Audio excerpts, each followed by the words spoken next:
네, 안녕하십니까. 윤동주의 소년이라고 하는 현대시 작품 하나와 손택수의 나무의 꿈이라고 하는 작품 같이 한번 공부해 보도록 하겠습니다. 자, 보기부터 먼저 봐야 되겠습니다. 가와 나는 시간의 흐름 속에서 성장하는 존재가 나옵니다. 네, 시간의 흐름이 있고 그 시간의 흐름 속에 어떤 성장하는 존재가 시 속에 형상화가 되어 있을 것이고요. 그 성장하는 존재는 반드시 순수한 정서와 인식을 가지고 있는 인물이 될 것입니다. 가는 그 성장하는 존재가 바로 소년이 되는 거겠죠. 자연물에 동화되는 과정이라고 했으니까 바로 시간의 흐름입니다. 그리고 과거의 사랑을 그리워하고 있습니다. 바로 순수한 정서와 인식이 되겠습니다. 그래서 항상 이렇게 먼저 앞에 있는 문장에 일반화된 문장이 나오고 그 다음에 이제 두 번째 문장부터는 구체적인 사례, 구체적인 어떤 사례와 관련된 문장이 나왔을 때 이 구체적 사례에 해당하는 문장을 이렇게 끌어다가 일반화된 문장과 연결지어서 읽어낼 수 있느냐라고 하는 측면에서 먼저 그런 부분에 대한 독해를 요구하고 있는 보기의 구성 방식이었다. 잡아주실 수 있겠고요. 우선은 각가지만 읽고 그 다음에 시 가로 바로 넘어가 보도록 하겠습니다. 네, 윤동주의 소년입니다. 여기저기에서 단풍잎 같은 슬픈 가을이 뚝뚝 떨어진다. 네, 가을이라고 하는 이미지는 먼저 단풍잎이라고 하는 비유적 표현을 통해 그 중에서도 이제 직유법을 통해서 형상화가 되고 있고요. 그 다음에 여러분들 모두 알고 있지만 가을은 이제 단풍이 지는 계절, 그래서 뚝뚝 떨어진다라고 하는 하강적 이미지를 잡아주시면 되겠습니다. 그리고 이 시에서 이제 하강적 이미지를 이야기할 때 이렇게 슬프다라고 하는 직접적인 정서가 제시되고 있으니까 그렇다고 하면 이 가을이라고 하는 계절은 하강의 이미지로서 슬픔의 감정, 슬픔의 정서를 표현하는 것이구나 라고 잡아주실 수가 있겠습니다. 단풍잎 떨어져 나온 자리마다 봄을 마련해 놓고 나뭇가지 위에 하늘이 펼쳐져 있다. 네, 이번에는 나뭇가지 위에 하늘이 펼쳐 있다라고 했으니까 하강적 이미지와 대비되는 상승의 이미지로 하늘을 이야기하고 있고요. 그 다음에 이제 두 번째 포인트로 여러분들 이런 이제 어떤 시상 전개 방식이 좀 익숙해지셔야 합니다. 그게 뭐냐면 가을은 분명히 떨어지는 계절이지만 그러나 자연의 순환 속에서 그 떨어졌던 가을의 어떤 열매들과 낙엽들이 다시 봄을 만들어 놓는다는 이러한 역설적 인식이죠. 그래서 분명히 소멸하는 것처럼 보였던 가을 이미지가 다시 생성과 생명력의 회복을 가지는 봄의 이미지로 연결되는 것, 이런 것들을 우리가 역설적 인식이라고 이야기를 하죠. 이런 이제 시상 전개 방식은 윤동주 시인뿐만 아니라 뭐 한용운 시인도 그렇고 한용운의 님의 침묵 같은 이제 시를 보면은 등장하는 동일한 어떤 전개 방식이죠. 그래서 소멸의 이미지가 다시 생성의 이미지로 이어지는, 순환되어지는 역설적 인식에 대한 부분은 여러분들이 이제는 좀 비교적 쉽게 잡아줄 수 있는 반복되는 패턴이다. 이렇게 배경 지식으로 가져가 주셔도 좋을 것 같습니다. 그 다음에 아까 선생님이 하나 설명을 안 했는데 여기 이제 가을이 떨어진다라고 되어 있잖아요. 이 부분은 구체적 대상의 미안합니다. 무슨 말이죠? 추상적 대상의 구체화로도 볼 수 있다. 왜냐하면 가을이라고 하는 계절, 그 다음에 시간의 흐름, 이런 것들은 눈에 보이지 않는 추상적인 대상인데 그것이 떨어진다라고 표현했기 때문에 구체적인 대상으로 드러낸 표현이 되겠다 라는 포인트도 잡아주시기 바랍니다. 가만히 하늘을 들여다보면 눈썹에 파란 물감이 든다. 네, 이 파란 물감은 원래 하늘이 가지고 있는 이미지겠죠. 그런데 그 하늘을 내가 가만히 바라다 보고 있으면 내 눈썹에도 파란 물감이 드는 것 같은 느낌을 받게 된다는 겁니다. 윤동주 시인의 작품에서 하늘이라고 하는 것은 어떤 소망, 희망, 기대, 이상, 이런 것들을 비유하는 시어로 자주 등장한다는 것은 알고 있으면 좋은데요. 그 하늘을 바라보다 보니 내 눈썹, 이거는 본인의 신체물이죠. 그 눈썹에도 파란 물감이 든다라고 표현했습니다. 그럼 이 부분을 읽을 때에는 여러분들이 어떤 부분을 바로 떠올려 주셨어야 되냐면 여기 보기에 있었던 내용입니다. 바로 소년이 자연물에 동화되는 과정, 이 키워드를 연결해서 보기 속에 있던 키워드를 이렇게 작품과 연결해서 이게 그 이야기하는 거구나 라고 하는 포인트로 읽어낼 수가 있어야 되겠습니다. 두 손으로 따뜻한 볼을 쓸어보면 손바닥에도 파란 물감이 묻어난다. 네, 손바닥에도 파란 물감이 묻어난다고 했으니 역시 소년이 자연물에 동화되어가는 과정을 그리고 있죠. 그리고 손바닥을 들여다보게 됩니다. 자, 그러면 이 시는요, 중요한 시상 전개 방식 중에 하나가 첫 번째, 먼저 하늘을 보게 됩니다. 그리고 하늘을 보다 보니 눈썹에 파란 물감이 들었다는 사실을 파악하게 되고요. 그 다음에 볼을 쓸어다 보게 되고요. 그 다음에 손바닥을 들여다보게 됩니다. 이런 것들 우리가 뭐라고 이야기하냐면 바로 시선의 이동이다 이렇게 이야기하죠. 화자가 어떤 시선이 이동하면서 그거에 따라 시상을 전개하고 있는 방식의 시입니다. 그 손바닥을 들여다보니까 무엇을 발견하게 되냐면 손금에 있는 맑은 강물을 발견하게 되는 거죠. 그리고 그 맑은 강물이 흐르고 그 강물 속에는 사랑처럼 슬픈 얼굴, 바로 순이의 얼굴을 보게 되는 것입니다. 소녀는 황홀히 눈을 감아봅니다. 그래도 맑은 강물은 흘러 사랑처럼 슬픈 얼굴, 사랑처럼 역시 슬픈 얼굴 하고 정서가 구체적으로 제시되어 있고요. 아름다운 이런 것들도 마찬가지죠. 아름다운 순이의 얼굴이 그대로 어리게 되면서 시가 마무리되고 있습니다. 결국에 이 시는 낙엽이 뚝뚝 떨어지는 가을날 하늘을 보고 있고요. 그 가을의 계절에 하늘을 바라보면서 자유로운 연상에 따라 하늘, 눈썹, 볼, 손바닥 그리고 강물 거기에서 마지막 순이의 얼굴을 떠올리면서 시가 마무리되고 있습니다. 그래서 결국 이 시에서 순이의 얼굴은 화자가 그리워하는 그리움의 대상이 되는 것이겠죠. 그리고 역시 보기에서도 뭐라고 나왔었냐면 과거의 사랑을 그리워하는 소년의 정서를 보여준다 라고 이야기를 했으니 순이의 얼굴은 그리움의 대상이겠다. 이렇게 여러분들이 잡아줄 수가 있어야 되겠습니다. 몇 가지 조금 더 추가적으로 설명을 하겠습니다. 자, 첫 번째로 여러분들 아시겠지만 이 순이의 얼굴이 이 내재적 관점으로만 시를 읽었을 때에는 그냥 그리움의 대상이다 라고도 읽을 수 있지만 우리 윤동주 시인 이 작가가 활동했었던 시대적 상황, 맥락, 배경 이런 부분을 고려해서 생각했을 때 결국 순이의 얼굴은 조국이다, 조국의 의미를 가진다 라고 확장해서 해석할 수도 있겠죠. 이런 것들은 우리가 외재적 관점, 그 중에서도 반영론적 관점으로 시를 해석했을 때 얻어낼 수 있는 정보다, 확장시킬 수 있는 정보다 이렇게 얘기할 수 있겠고요. 그 다음에 이 글에서 소년이라고 하는 대상에 대해서 한번 좀 집중을 해보도록 하겠습니다. 이 시를 이제 전반적으로 쭉 읽어보면 아시겠지만 화자라고 하는 인물이 표면상에 등장하고 있지는 않습니다. 왜냐하면 나라고 하는 인물이 등장하지 않거든요. 그래서 소년은 결국에 이 시에서 대상으로 설정되어 있기는 합니다. 시적 대상, 즉 화자가 아니라는 뜻이죠.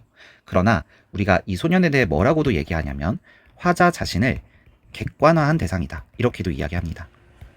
그 말은 무슨 이야기냐면 결국에 소년이라고 하는 인물, 즉 하강적 이미지 속에서 이 슬픈 가을 속에서, 즉 일제강점기라는 이 슬픈 시대 현실 속에서 하늘을 바라보며, 즉 이상을 바라보며 조국을 떠올리고 순이의 얼굴을 그리워하고 있는 그 인물인 소년이 결국에 화자 자신을 객관화시켜서, 즉 자기 자신처럼 표현하지는 않았지만 객관화시킨 자기 자신이다 이렇게도 이야기할 수 있다는 겁니다. 그걸 우리가 문학적인 개념어로, 문학적인 용어로 화자 자신을 객관화한 대상으로서 소년을 설정하고 있다 이렇게도 이야기할 수 있다는 거고요.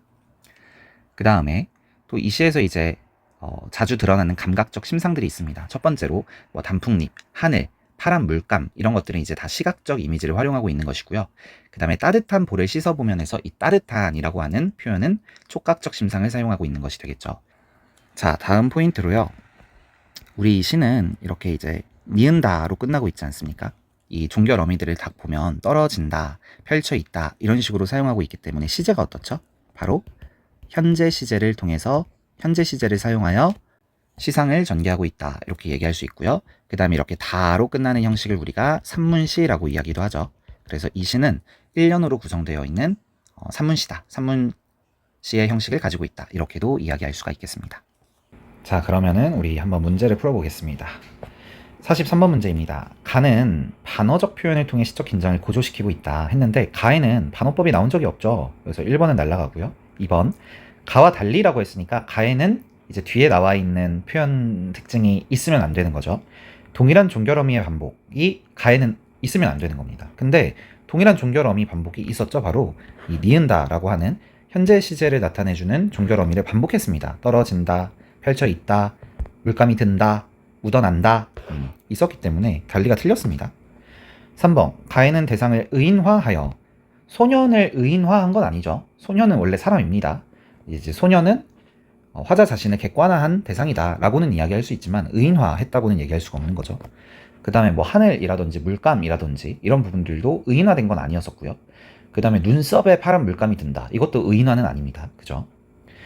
4번 연쇄적 활용. 자, 연쇄법은 뭡니까? A는 B야, B는 C야, C는 D야 이런 식으로 문장의 맨 마지막 구절이 다음 문장의 맨 앞 어절에 반복해서 등장하는, 그래서 꼬리에 꼬리를 물고 문장이 이어지는 형태를 연쇄법이라고 얘기를 합니다. 근데 이제 연쇄적 활용이다 이러면 사실은 연쇄법보다 조금 더 큰 개념이기는 하거든요. 무슨 이야기냐면 하늘을 보면서 눈썹을 생각하죠. 그리고 눈썹을 생각하면서 볼을 생각하죠. 볼을 생각하면서 손바닥, 손바닥의 손금, 손금의 강물, 강물의 순이 얼굴. 이것도 연쇄적 활용이라고 할 수 있고요. 그 다음에 문장 구조를 봐도 연쇄법이 쓰이긴 쓰였습니다. 어디에 있냐? 바로 가을이 떨어진다. 떨어지는 게 단풍잎이죠. 그 다음에 하늘이 펼쳐있다. 그 다음에 하늘을 보죠. 그 다음에 눈썹에 파란 물감이 들죠. 그리고 또 뒤에도 보면은 볼에도 파란 물감이 들죠. 이런 부분들도 문장 구조로만 보더라도 연쇄법이 쓰인 대목이거든요. 그리고 손바닥을 들여다보죠. 그리고 또 그 손금에는 이렇게 시작을 하죠. 그래서 꼬리에 꼬리를 물고 시어가 이어지는 연쇄적 활용이 나와 있었습니다.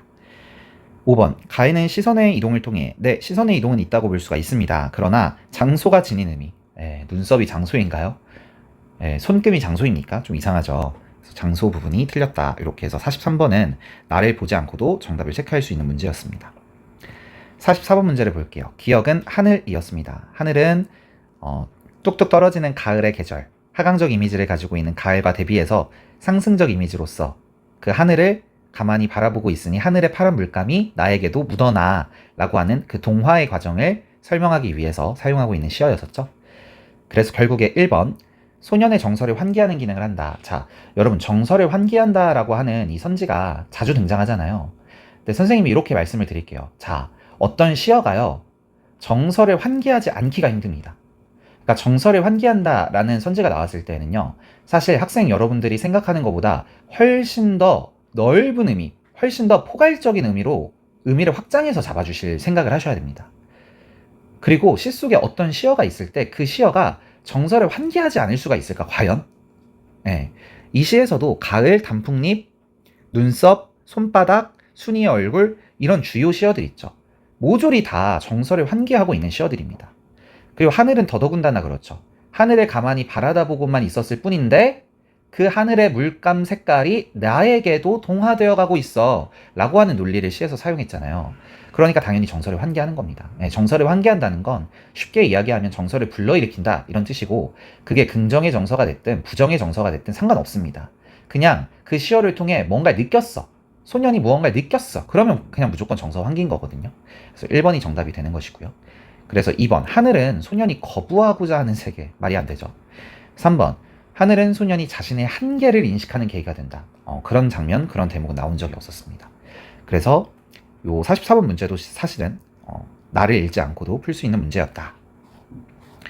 자, 45번 문제 1번 선지를 한번 보도록 합시다.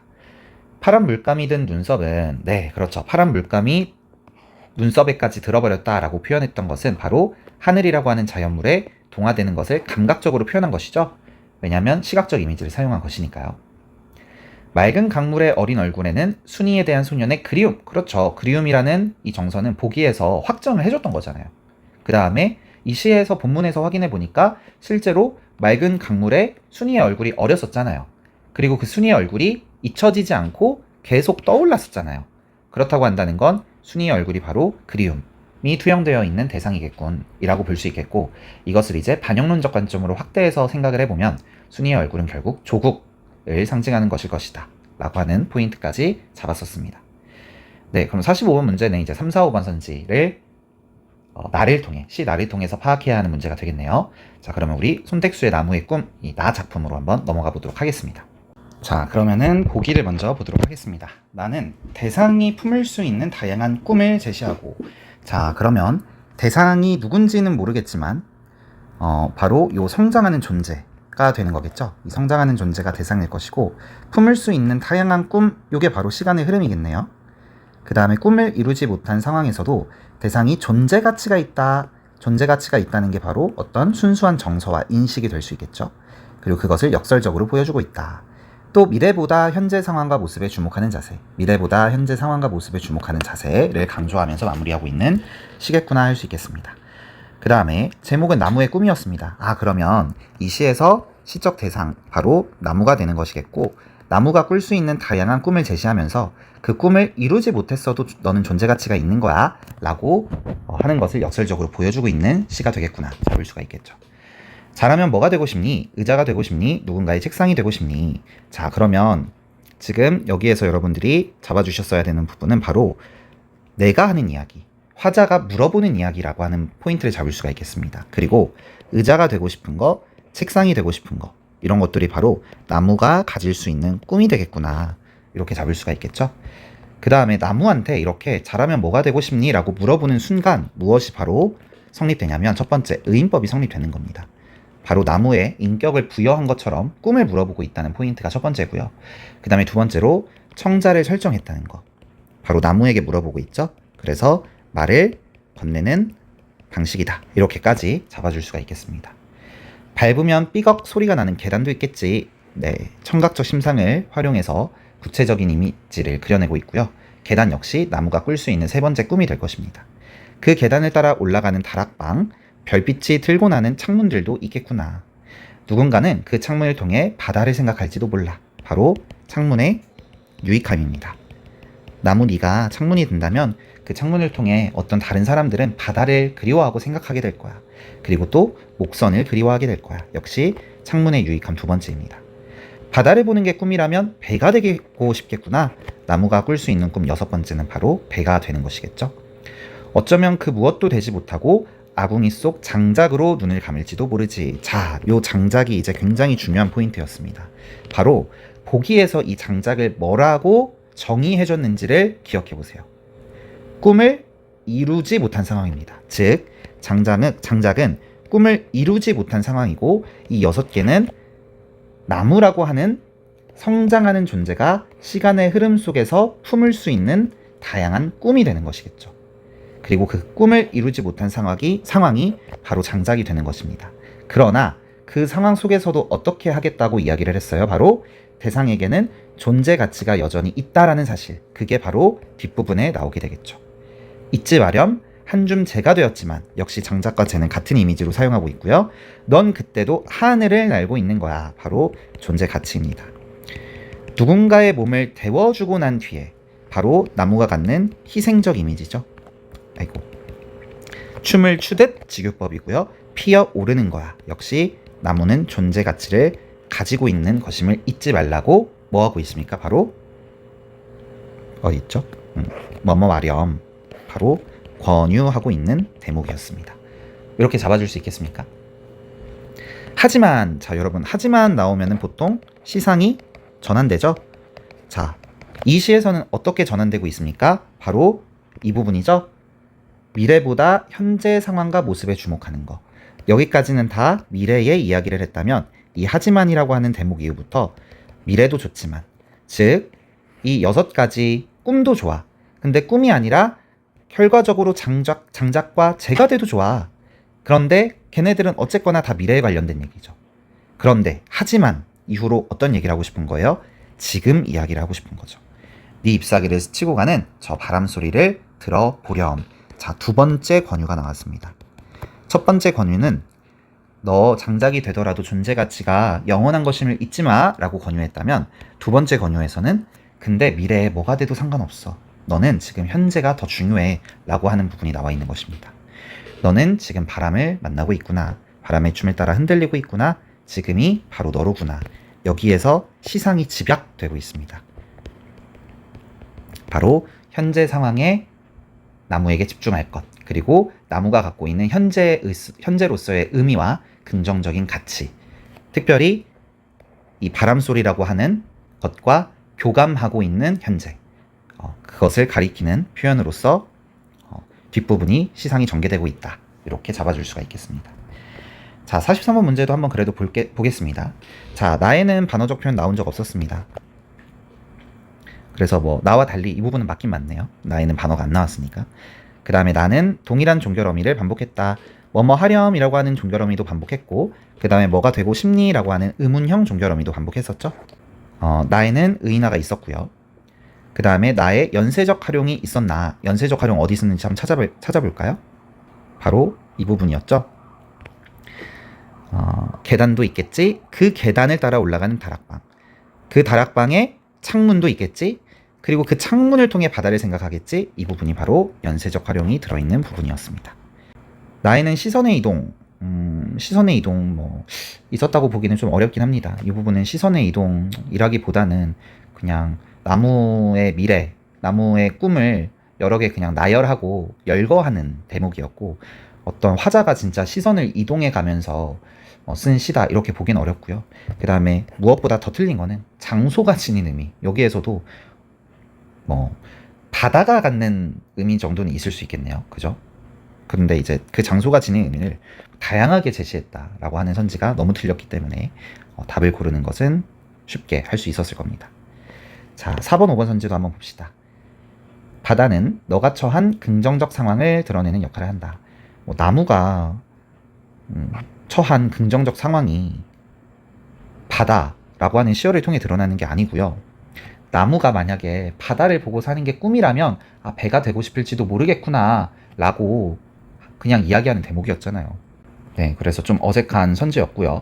5번, 너의 성찰이 이루어진 이후의 모습. 갑자기 뭐 나무가 뭐 성찰을 합니까? 네, 나무는 성찰한 적이 없었습니다. 이 시가에서 이제 성찰이 있죠. 오히려 하늘을 바라보며 무언가를 성찰하게 되는데 나무가 성찰한 적은 없습니다. 그래서 5번 선지도 적절하지가 않습니다. 자, 45번 문제의 3, 4, 5번 선지입니다. 3번, 나의 의자, 책상, 한줌재 등은 대상이 품을 수 있는 다양한 꿈. 자, 여기 앞에가 맞기 때문에 얘도 그렇다고 볼 수 있지 않을까 하면 안 되죠. 왜? 보기에서 그렇게 정의를 해줬습니다. 보기에서 대상이 품을 수 있는 다양한 꿈을 제시한 뒤에 꿈을 이루지 못한 상황이라고, 꿈을 이루지 못한 게 바로 재와 장작이야 라고 정의를 해줬기 때문에 한줌재는 나무의 꿈이 아닙니다. 그죠? 3번이 답이 되겠고요. 그래서 꿈을 이루지 못한 상황에서도 너는 의미 있는, 가치 있는 존재야. 이 부분을 얘기한 거였고요. 4번, 장작은 꿈을 이루지 못한 상황에서도, 그렇죠? 몸을 데워주는 거, 바로 희생적이죠? 그래서 존재 가치가 있다는 거. 나는 죽을지 모르지만, 장작은 죽어가지만 누군가의 몸을 데워준다는 것. 그게 바로 역설적이죠. 그러나 나무가 갖는 긍정적인 인식, 그런 가치를 이야기하고 있는 대목으로서 이런 부분들을 활용했었습니다. 5번, 바람소리는 대상에게 지금의 상황과 모습을 주목하게 하는 계기가 된다. 그렇죠. 바람소리에 귀 기울여 보렴 이라고 했잖아요. 현재 너의 지금 그 상황에 집중해 보렴, 바람과 함께 교감해 보렴, 이런 구절이 나왔었기 때문에 5번은 적절하겠습니다. 네, 오늘은 여기까지 하겠습니다. 고생했습니다.